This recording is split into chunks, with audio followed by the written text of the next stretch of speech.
PewDiePie is literally the biggest YouTuber on this planet, okay? He has 30 million subscribers, which is out of this world. And he was recently on a trip to New Orleans, and he was kind of ignoring all of the YouTube comments and the Twitter feedback and everything related to social media.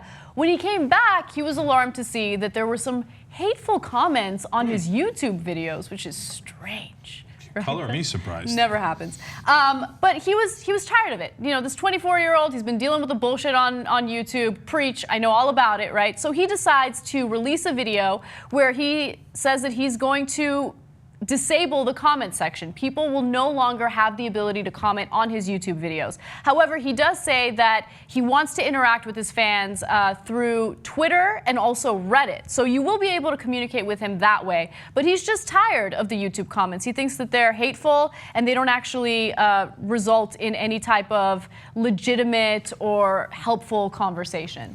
Super interesting. First of all, I like how he calls all of his viewers bros. And he says, over and over again. Yeah, he's like, I want to connect you with your bros. That's all I care about. Your bros support really means everything to me. And he says that the YouTube comments are no longer the bros.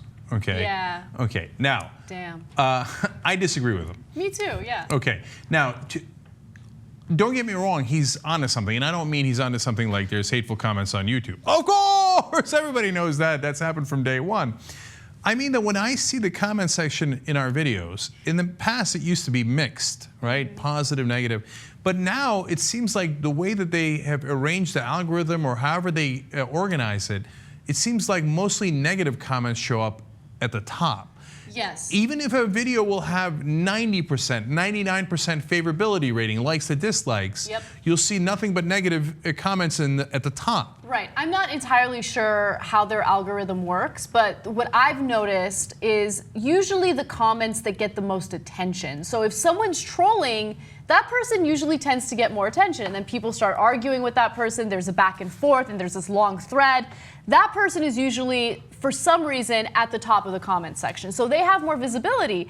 And so for people who are watching YouTube videos, they'll see it and they'll be like, this is a totally fine video. They'll scroll down and read the comments and they're like, holy shit, why does everyone seem to hate this video? Right, right. Yeah. And it might be that the trolls are super users because they're the ones that are in there the most, right? So then the trolls get maybe a preference in an ironic way, in an unintended way that way.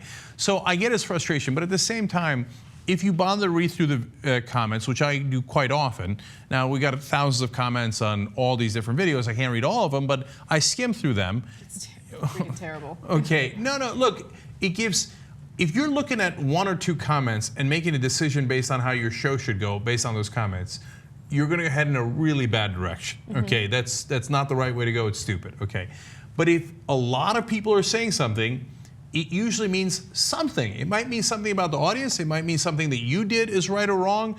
And oftentimes our audiences caught things that we didn't catch. And I find it incredibly helpful if you bother to dig through the crap, right? That there are a lot of really important lessons to be learned in those comments. Fuck that. Okay, on the other hand, there's that. Look, and like I've gone through this like evolution with the comments, right? So I would say recently I've been annoyed with comments, not because they're directed at me, right? Like you could say whatever you want about me, I don't care.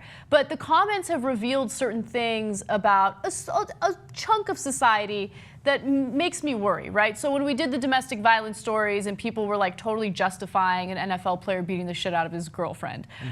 When we did the leak story and people were justifying a hacker hacking into people's accounts and leaking nude pictures of them. I mean, it's such a gross violation of privacy, and you look at the videos and the like to dislike ratio is ridiculous. People are totally in favor of the hacker doing that, even though they'll turn around and say, if the NSA is spying, it's absolutely ridiculous, right? Okay, now, but Anna, see, I would argue that that's also useful information. It is useful, it's not but it makes me worry. Right. So now we would be in the wrong if we took that and we were like the mainstream media and we're like, oh, we tested this and we polled this and the audience says we should be in favor of domestic violence. So now our official position is domestic violence is awesome, right? So we're not going to do that. We're going to stick to our position because we know we're right.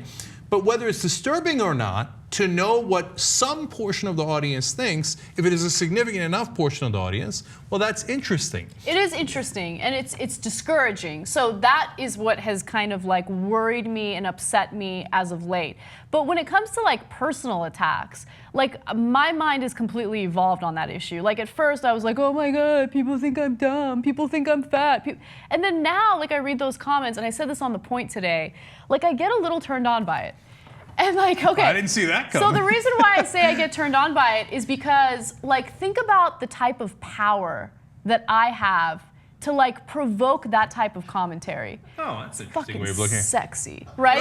Like where you get so riled up at my like fucking success and what I'm doing that you have to write hateful comments about me. Do you, boo? Do it. I don't mind it. Like, it doesn't bother me anymore. You know what I mean? It went from like bothering me to like me ignoring it to now like I just get like a little aroused. Fascinating. I am not sure you should have said that. Whatever. I mean, it's the truth. I don't know. I mean, you want to talk about an open invitation to trolls. All right. Now, but you're right that, hey, man, they are wasting their life commenting about your life. Yeah, and I don't know. I've never thought about you in my life. Like, you're not even on my radar, right? So I don't know, it's fun. So, and let me clarify here. The people who are commenting on the issues, the videos, etc., again, I find that super helpful, and sometimes you guys correct us. But when you're doing personal attacks, well, that's what I mean by wasting your life. Yes. You're sitting there like, oh, it turns out they think that I was born Muslim. I'll have you know, that's accurate.